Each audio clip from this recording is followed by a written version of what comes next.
দেশে নতুন করে করোনার প্রাদুর্ভাব দেখা দেয় জনমনে আতঙ্ক বাড়ছে। খুলনা বিভাগে মৃত্যুর হারে এগিয়ে ছিল কুষ্টিয়া, ফলে এখানকার সাধারণ মানুষের মাঝে আতঙ্ক একটু বেশি। পর্যাপ্ত চিকিৎসা ব্যবস্থা, করোনা নিরীক্ষার কিট সরবরাহ সহ হাসপাতাল আইসোলেশন ওয়ার্ড চালুর দাবি তাদের। আক্রান্ত ব্যক্তিদের চিকিৎসার সব প্রস্তুতি নেওয়া হয়েছে বলে জানিয়েছে স্থানীয় স্বাস্থ্য বিভাগ। কুষ্টিয়া থেকে মাহতাব উদ্দিন লালনের তথ্যচিত্রে ডেস্ক রিপোর্ট।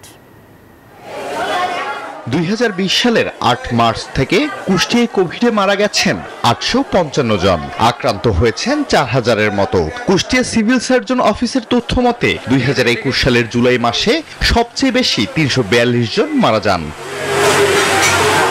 নতুন করে করোনার প্রাদুর্ভাব দেখা দেয় আতঙ্কে কুষ্টিয়াবাসী। সাধারণ মানুষ তো অবশ্যই চাবো যাতে আমাদের করোনা যদি আবার আক্রমণ হয় তাহলে অবশ্যই যাতে আমরা সুচিকিৎসা পাই। 100% আতঙ্কিত, যেহেতু আমরা খারাপ একটা সময় পার করে এসেছি। যেহেতু আমরা এটা ব্যয়বহুল চিকিৎসা, এটা ব্যক্তিগতভাবে আমরা চিকিৎসা নিতে পারি না, এটা হচ্ছে সরকারি মাধ্যমে এবং হাসপাতালের মাধ্যমে এগুলো চিকিৎসা নেওয়া লাগে। করোনা চিকিৎসা ব্যয়বহুল হওয়ায় সরকারি হাসপাতালের উপর নির্ভর সাধারণ মানুষ, তাই স্বাস্থ্য অধিদপ্তরকে সব ধরনের প্রস্তুতি নেয়ার দাবি তাদের। বান্ডেল থাকলে প্রতি সেনমানিতে টাকা বাঁচবে। বিকাশ সেনমানি বান্ডেল কিনে জিতুন প্রতি লেনদেনে। করোনাটা খুবই একটা মারাত্মক ব্যাধি, যেটা মরণ ব্যাধির মতো। এটা সাধারণ লোকের পক্ষে এই চিকিৎসার ব্যয়ভার বহন করা মোটেই সম্ভব না।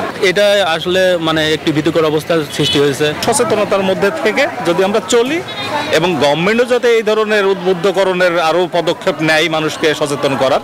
কর্তৃপক্ষ বলছেন করোনা পরীক্ষা সহ চিকিৎসা সেবা নিশ্চিতে সব ধরনের প্রস্তুতি নেওয়া হয়েছে।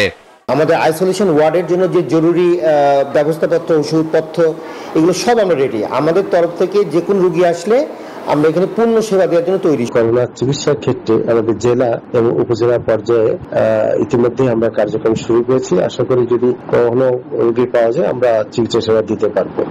সম্প্রতি কুষ্টিয়ায় করোনা পরীক্ষার পিসিআর ল্যাবে চুরির ঘটনায় বন্ধ রয়েছে কার্যক্রম। দ্রুত ল্যাবটি চালু সহ করোনা আক্রান্তদের চিকিৎসার সকল প্রস্তুতি গ্রহণের দাবি জেলাবাসীর। আলহাদি খান, ডেস্ক রিপোর্ট, নিউজ 24।